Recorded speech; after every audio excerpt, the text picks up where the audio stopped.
remember what this, at its core, was all about. Why this organization, at its core, was all about. It was about the franchise. It was about the right to vote. It was a very different speech that members of the NAACP got to hear today from Joe Biden.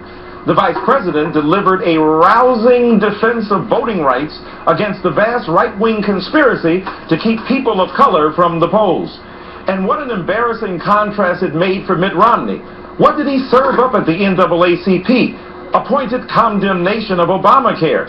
That line drew a chorus of boos, and that's why people are asking questions about this whole incident. For instance, was Mr. Romney actually trying to provoke a negative reaction? Was he on a booze cruise, if you will, to score points with certain voters outside the convention hall? Let's ask Representative Barbara Lee, Democrat of California, who joins us live now from Washington. Thank you so much, Congresswoman. Happy to be with you this afternoon, Michael. Yes, ma'am. Congresswoman Nancy Pelosi, the leader of your party in the House, says that this was a calculated provocation to get booed at the NAACP. Surely we're being cynical here, but do you agree? I agree with Leader Pelosi. Actually, Mitt Romney said that later when he said he knew he'd get booed. Come on, Michael, you don't go into someone's house when they invite you and then insult them. And he knew exactly what he was doing. There's no way in the world that this was not a calculated political ploy.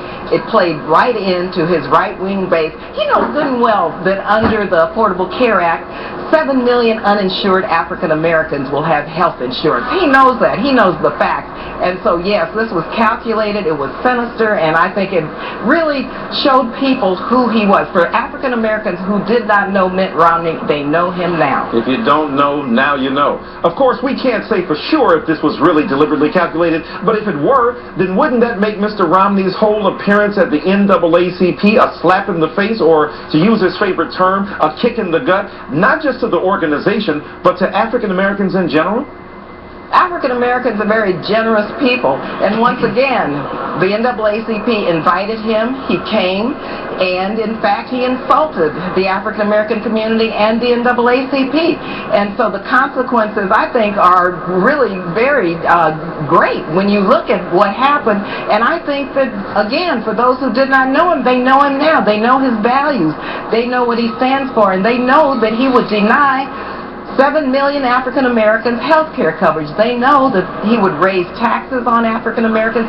They know that he would really allow for the unemployment rate to increase and poverty to increase in the African American community. African Americans know that now as a result of Mitt Romney coming to the NAACP convention. Well, speaking of poverty, or its opposite, Mr. Romney is heading up to Wyoming tonight for a big fundraiser with Dick Cheney. But he was at another fundraiser in Montana last night, and he talked about getting booed. He said that people who like Obamacare shouldn't come looking to him for free stuff. Now, free stuff? Is that to suggest that the people who booed him are freeloaders? What kind of incendiary signification is going on there, Congresswoman? Well, quite frankly, that's disgusting, and we know what that's about. You know, African Americans want everything that every other American wants, and that's equal opportunity, justice, fairness, a job, a fair wage with benefits to take care of their families. What in the world is Mitt Romney talking about? You know, he's trying to use, once again, cold words. You know how they came out with the food stamp president. You know what they do. And so I think that the American people are going to see exactly who Mitt Romney is by these statements and by what he is doing as a result of his coming out of the box now, where people are really beginning to know who he is. And I tell you one thing, I am so excited that President Obama is moving forward with a very aggressive agenda to create jobs, to turn the economy around, but also to win this election in November. All right. Thanks very much to Congresswoman Barbara Lee. Next, the Senate can pass